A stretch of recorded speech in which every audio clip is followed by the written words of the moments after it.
Introduction. On the final day of my sophomore year of high school, I was hit in the face with a baseball bat. As my classmate took a full swing, the bat slipped out of his hand and came flying towards me before striking me directly between the eyes. I have no memory of the moment of impact. The bat smashed into my face with such a force that it crushed my nose into a distorted U shape. The collision sent the soft tissue of my brain slamming into inside the skull. Immediately, a wave of smelling surged throughout my head. In a fraction of a second, I had broken nose, multiple skull fracture, and two shattered eye sockets. When I opened my eyes, I saw people staring at me and running over to help. I looked down and noticed spots of red on my clothes. One of my classmates took the shirt off his back and handed it to me. I used it to plug the stream of blood rushing from my broken nose. Shocked and confused, I was unaware of how seriously I had been injured. My teacher looped his arm around my shoulder and we began the long walk to the nurse's office. Across the field, down the hill, and back into the school. Random hands touched my sides, holding me upright. We took our time and walked slowly. Nobody realized that every minute mattered. When we arrived at the nurse's office, she asked me a series of questions. What year it is? 1998. I answered. It was actually 2002. Who is the President of the United States? Bill Clinton, I said. The correct answer was George W. Bush. What is your mom's name? I stalled. 10 seconds passed. Patti, I said, casually ignoring the fact that it had taken me 10 seconds to remember my own mother's name. That is the last question I remember. My body was unable to handle the rapid swelling in my brain and I lost consciousness before the ambulance arrived. Minutes later, I was carried out of school and taken to the local hospital. Shortly after arriving, my body began shutting down. I struggled with basic functions like swallowing and breathing. I had my first seizure of the day. Then I stopped breathing entirely as the doctor hurried to supply me with oxygen. They also decided the local hospital was unequipped to handle the situation and ordered a helicopter to fly me to a larger hospital in Cincinnati. I was rolled out of the emergency room doors and towards the helipad across the street. The stretcher rattled on bumpy sidewalk as one nurse pushed me along while another pumped each breath into my hand. My mother, who had arrived at the hospital a few moments before, climbed into the helicopter beside me. I remained unconscious. I remained unconscious and unable to breathe on my own as she held my hand during flight. While my mother rode with me in the helicopter, my father went home to check on my brother and sister and break the news to them. He choked back tears as he explained to my sister that he would miss her 8th grade graduation ceremony that night. After passing my sibling off to family and friends, he drove to Cincinnati to meet my mother. When my mom and I landed on the roof of the hospital, a team of nearby 20 doctors and nurses sprinted onto the helipad and wheeled me into a trauma unit. By this time, the swelling in my brain had become so severe that I was having repeated post-traumatic seizure. My broken bones needed to be fixed, but I was in no condition to undergo surgery. After yet another seizure, my third of the day, it was put into a medically inducted coma and placed on a ventilator. My parents were no strangers to this hospital. 10 years earlier, they had entered the same building on the ground floor after my sister was diagnosed with leukemia at age of 3. I was 5 at that time. My brother was just 6 months old.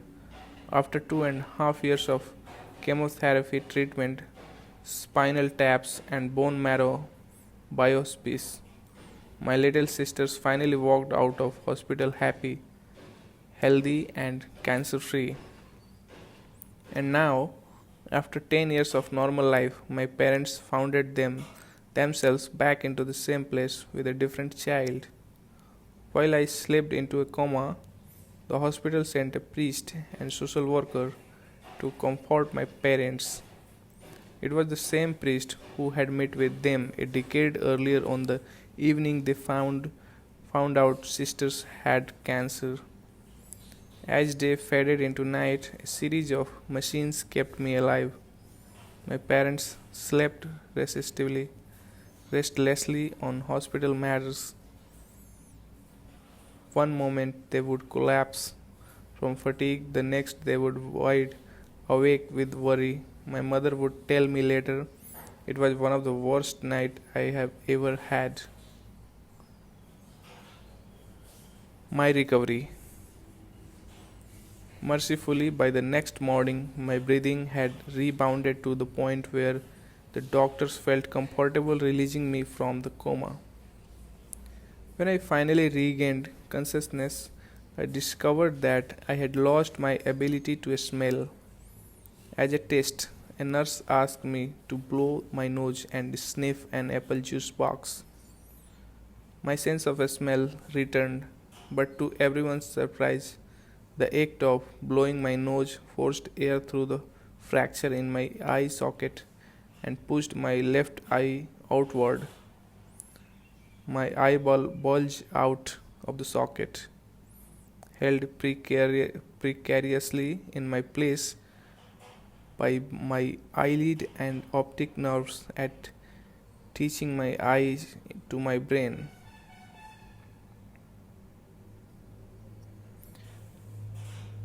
The ophthalmologist said my eye would gradually slide back into place as the air seeped out, but it was hard to tell how long this would take. I was scheduled for surgery 1 week later, which would allow me some additional time to heal. I looked like I had been on the wrong end of boxing match, but I was cleared to leave the hospital. I returned home with a broken nose, half a dozen facial fractures, and bulging left eye.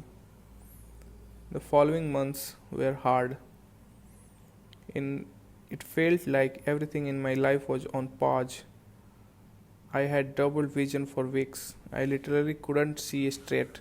It took me more than a month, but my eyeball didn't eventually return to its normal location.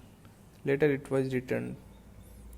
Between the seizure and my vision problem, it was 8 months before I could drive to a car.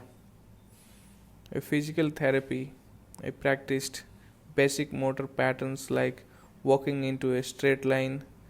I was determined not to let my injury get me down, but there were more than a few moments when I felt depressed and overwhelmed. I became painful aware of how far I had gone when I returned to the baseball field 1 year later. Baseball had always been a major part of my life. My dad had played minor league baseball for St. Louis Cardinals, and I had a dream of playing professionally too.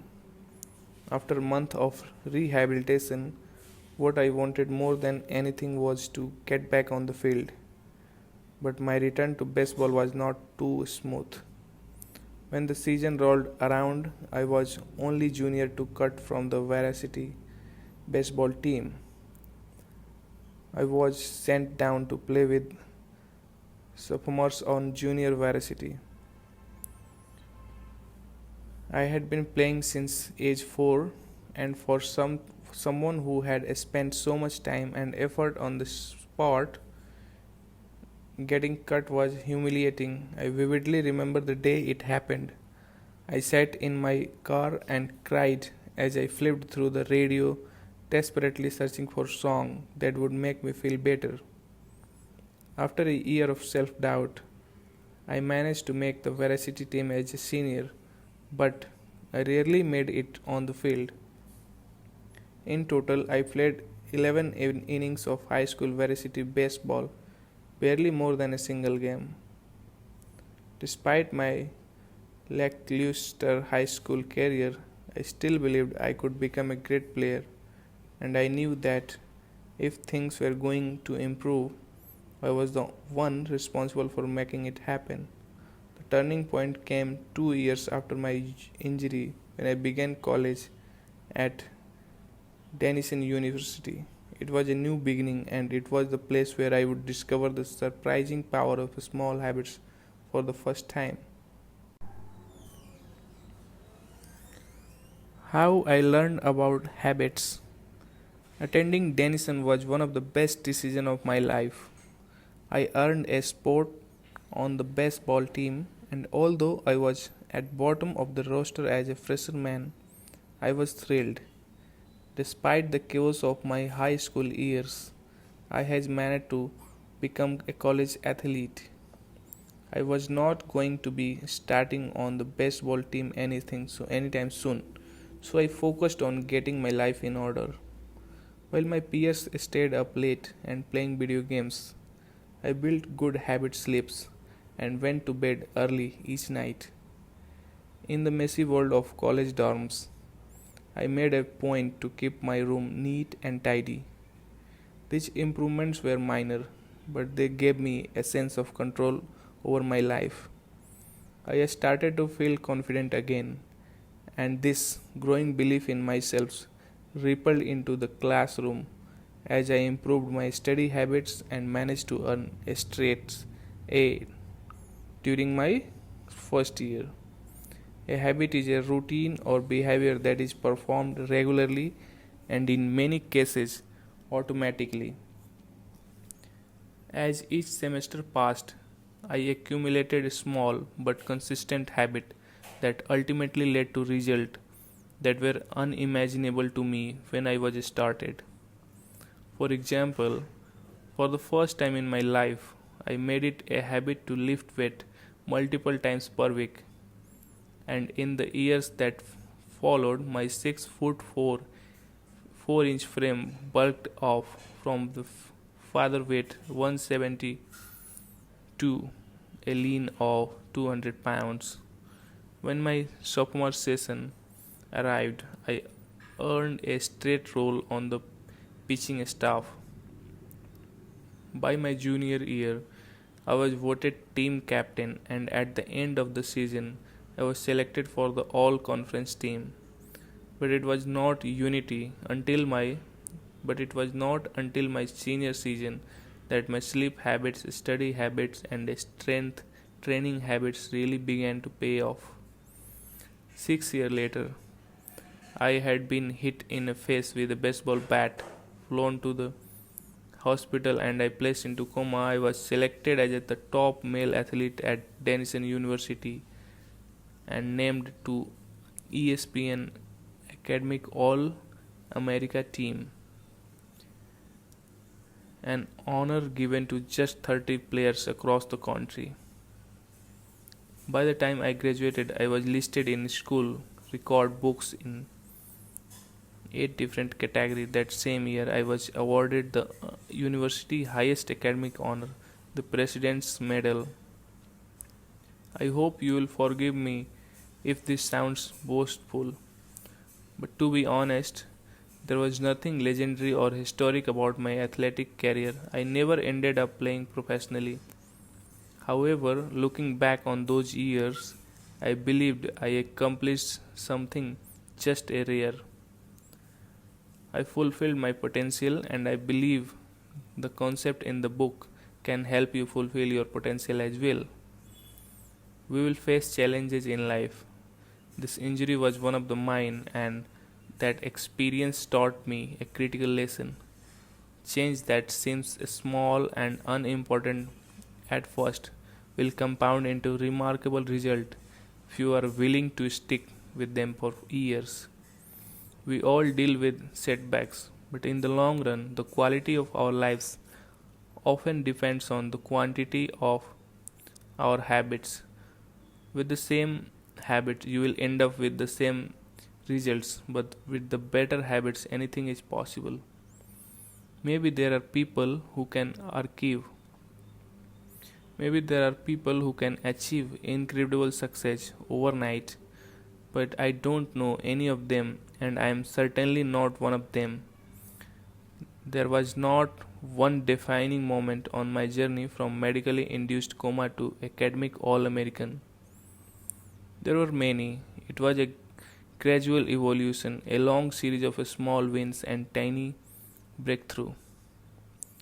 The only way I was made progress, the only choice I had, was to start small, and I employed this same strategy a few years later when I started my own business and began working on the book. How and why I wrote this book? In November 2012, I began publishing article at jamesclear.com. For years I had been keeping notes about my personal experience, about my personal experiment with habits, and I was finally ready to share some of them publicly. I began my publishing a new article every Monday and Thursday.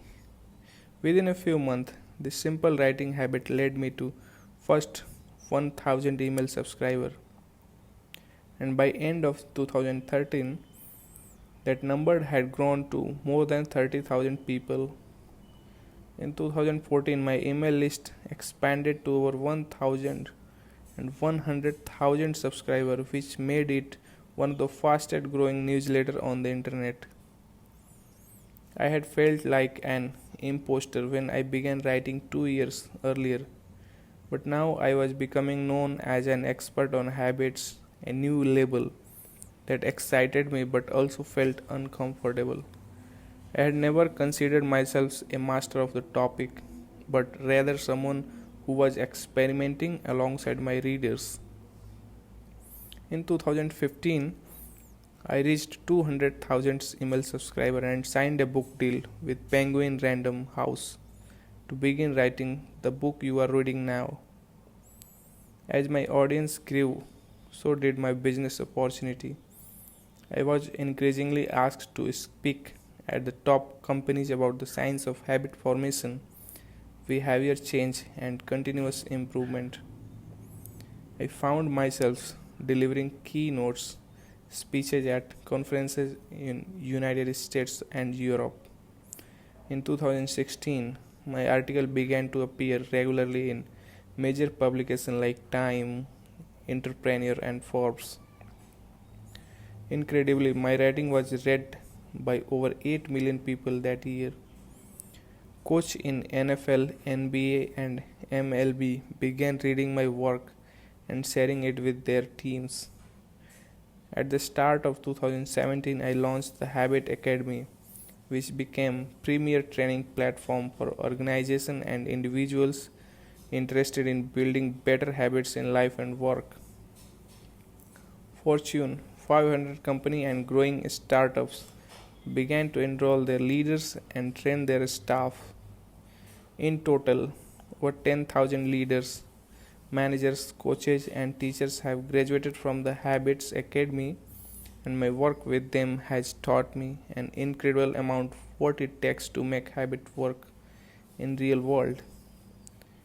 As I put the finishing touches on this book in 2018, jamesclear.com is receiving millions of visitors per month, and nearly 500,000 people subscribe to my weekly email newsletter, a number that is so far beyond my expectation, and when I began that, I am not even sure what to think of it. Now, how this book will benefit you. The entrepreneur and investor Naval Ravikant has said, To write a great book, you must first become the book.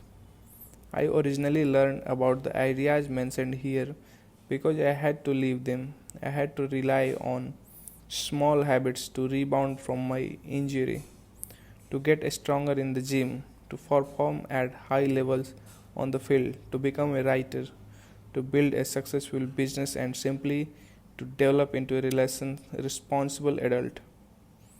Small habit helped me fulfill my potential and silence. Since you picked up this book, I am guessing you would like to fulfill your azure. In the pages that follow, I will share a step-by-step plan for building better habit, not for days or week, but for a lifetime. While science support everything I have written, this book is not an academic research paper, it's an operating manual. You will find wisdom and practical advice front and center as I explain the science of how to create and change your habits in a way that is easy to understand and apply. The field I draw on biology, neuroscience, philosophy, psychology, and more have been around for many years. What I offer you is a synthesis of best ideas smart people figured out a long time ago, as well as the most compelling discovery scientists have made recently. My contribution, I hope, is to find the ideas that matter most and connect them in a way that is highly actionable. Anything wise in the pages you should credit to them, the many experts who preceded me. Anything foolish assumed it my error. The backbone of this book is my 4 step model of habits: cue, craving, response, and reward, and the 4 laws of behavior change that evolved out of these steps. Reader with psychology background may recognize some of these terms for operant conditioning, which was first proposed as stimulus response rewarded by B.F. Skinner in the 1930s and has been popularized more recently as cue, routine, reward, and the power of habit by Charles Duhigg. Behavioral scientists like Skinner realized that if you offered the right award or punishment, you could get people to act in a certain way. But while Skinner's model did an excellent job of explaining how external stimuli influenced our habit, it lacked a good explanation of how other thoughts, feelings, and beliefs impact our behavior. International states, our mood, Internal states, our mood and emotion matter too. In recent decades, scientists have begun to determine the connection between our thoughts, feeling, and behavior. This research will also covered in these pages. In total, the framework I offered is an integrated model of the cognitive and behavioral science. I believe it is one of the first model of human behavior to accurately account for both the influence of external stimuli and internal emotions on our habits. While some of the language may be familiar, I am confident that details and the application of the 4 laws of behavioral change will offer a new way to think about your habit.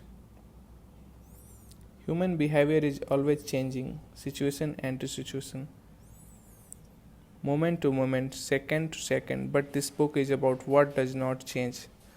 It's about the fundamental of human behavior, the latest principle you can rely on your year after year, the ideas you can build a business around, build a family around, and build a life around. There is no one right way to create better habits, but this book describes the best way I know. I know an approach that will be effective regardless of where you start or what you are trying to change. The strategies I cover will be relevant to anyone looking for a step-by-step system for improvement. Whether your goals center on health, money, productivity, relationship, or all of the above. As long as human behavior is involved, this book will be your guide.